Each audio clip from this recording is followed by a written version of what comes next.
Hello, good day mga boss. Charlotte ng DIY ko Rips. Yan. So, kung maalala nyo sa mga previous video natin, no, meron akong biniling engine sport na plus 3. So, humaba talaga yung motor. Pero pagka humaba kasi yung motor nyo, automatic yung shock nyo tatama sa airbox, no? So, ngayon magmo-modify tayo ng airbox. Kaso nga lang masyado akong mabilis eh. Putik, di ko pa nagagawa ng intro, natabas ko na. Yan. So, wala pa akong intro. Nagamitan ko na nito. Yan. So, bigyan ko na lang kayo ng background kung paano ako nag-end up sa ganito. So, ang gagawin nyo lang naman, yan. Tape lang. Tapos, lagyan nyo muna ng tape kung saan kayo tatabas. Yan. Tapos, para magkaroon kayo ng guide, bago nyo gamitan ng tong grinder natin na bala. Yan. Tapos pagka natabas nyo na, ang tabas nyong gagawin is ganito. Dito sa baba, kalahati. Bakit kalahati? Kasi ito po is nakabend. Yan, kung mapapansin nyo.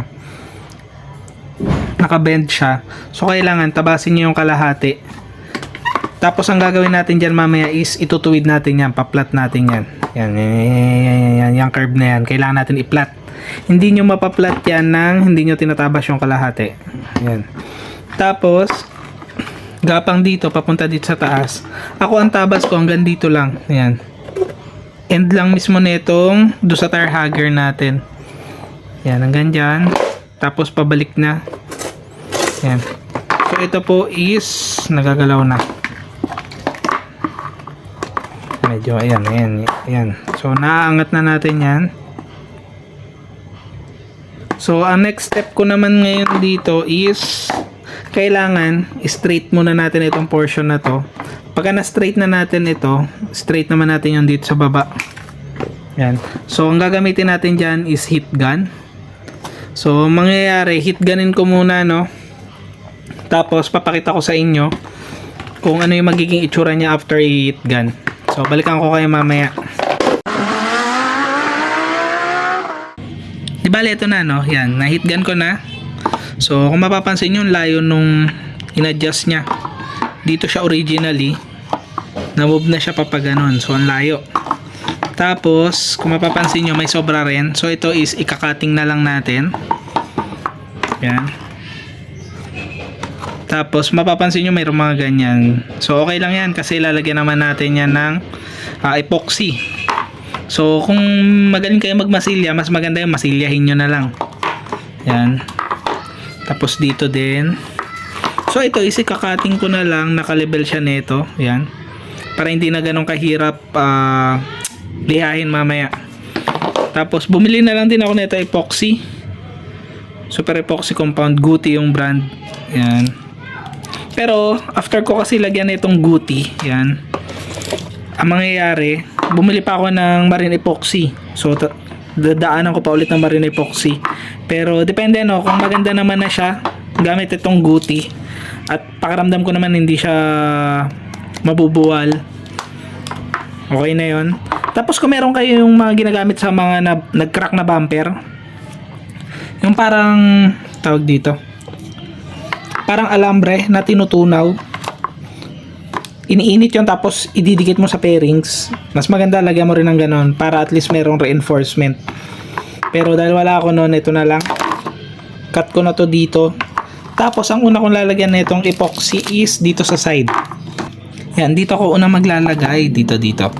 Para at least meron na siyang alalay. Hindi na siya galaw ng galaw. Bago ko lalagyan yun dito sa side na to. So dito muna yung uunahin ko.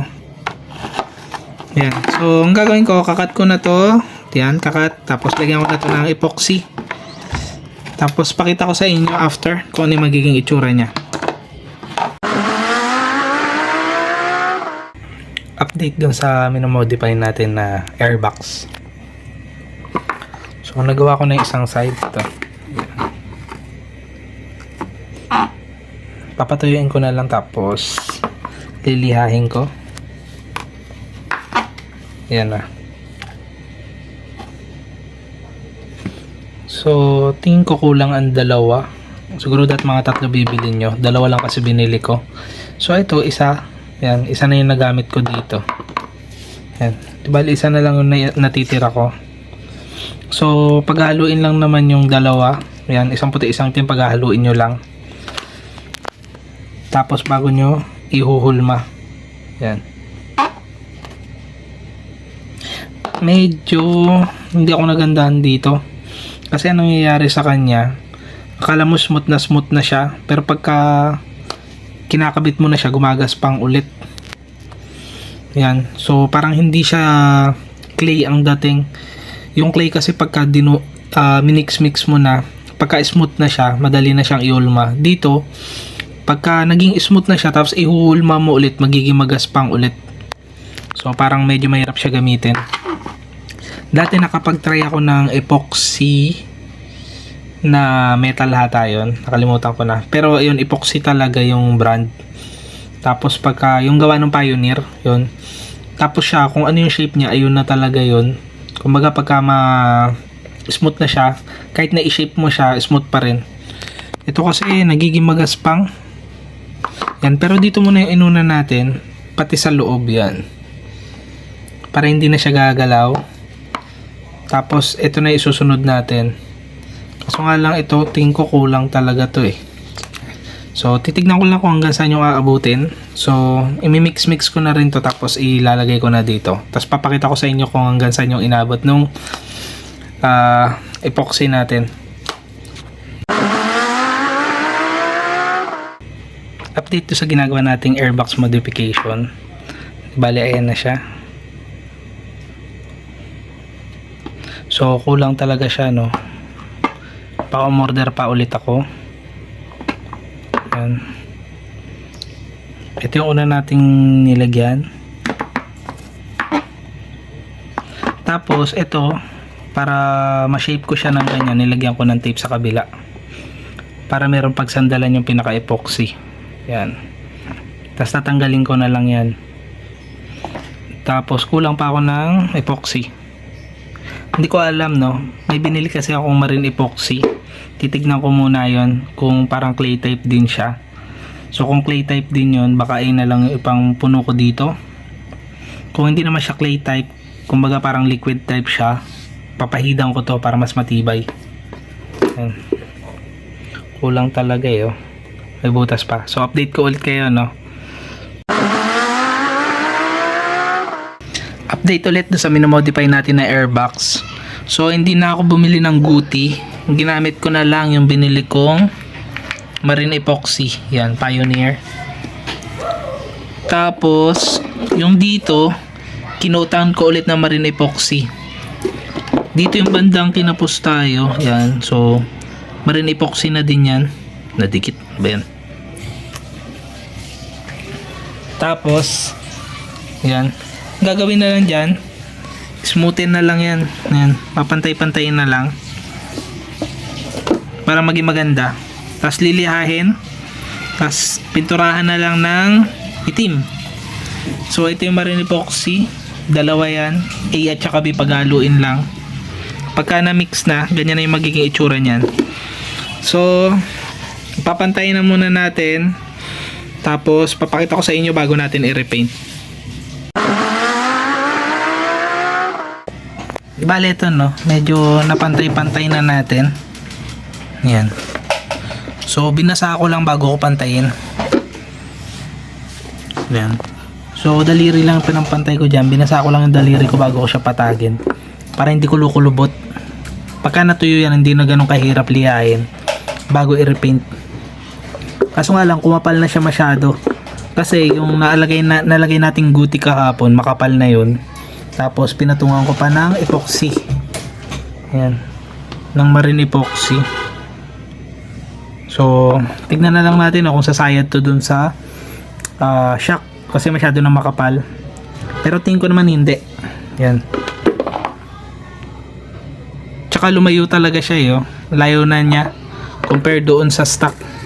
Yung stock kasi hanggang dito yun eh. Oh. Ayan. Tagang layo nung nilayo niya. Dito na lang, sana hindi sumayad dito yung spring nung shock. Kasi kumapal din talaga yan. Oh. Pero hindi naman siya ganun kakapal. tignan na lang natin. So papatuyuin ko na muna to. Pagka matigas na, repaint natin ng kulay itim. Ito na, last update ano. So ang ginawa ko, ni-repaint ko na siya. Kasi wala kasi akong gloss black, so matte black lang yung pinang-repaint ko. So hindi pa tutuyo ano. Yan. Bali yan, ganyan yung itsura. Yan. So hindi na masama para sa nag-DIY lang. Pero kung ayaw nyo mag-DIY, okay lang. Meron kasi nabibili na ganito. Ang presyo nun is mga nasa 1.7, ganun. 1.4 to 1.7 na nakikita ko. Pero at least di na kayo magdi-DIY. Pero ito, dahil nag-DIY lang tayo, siguro gumastos ako dito ng mga yung airbox, siguro mga nasa 200 plus ko nabili. Yung epoxy 100 plus, yung Goti, parang nasa 100 plus din. Siguro mga nasa 500 to 600 na nagastos natin dito. Yan. Compared dun sa bibili kayo na 1.4 to 1.6, 1.7. So, siguro sulit na rin to. And at the same time, ito is tago naman sa motor. Yan. Ang makikita talaga yung pinaka airbox cover nyo. Yan. Pero ito, yung air filter cover, yan. Pero itong pinaka other side ng ating airbox, di naman ito masyado makikita.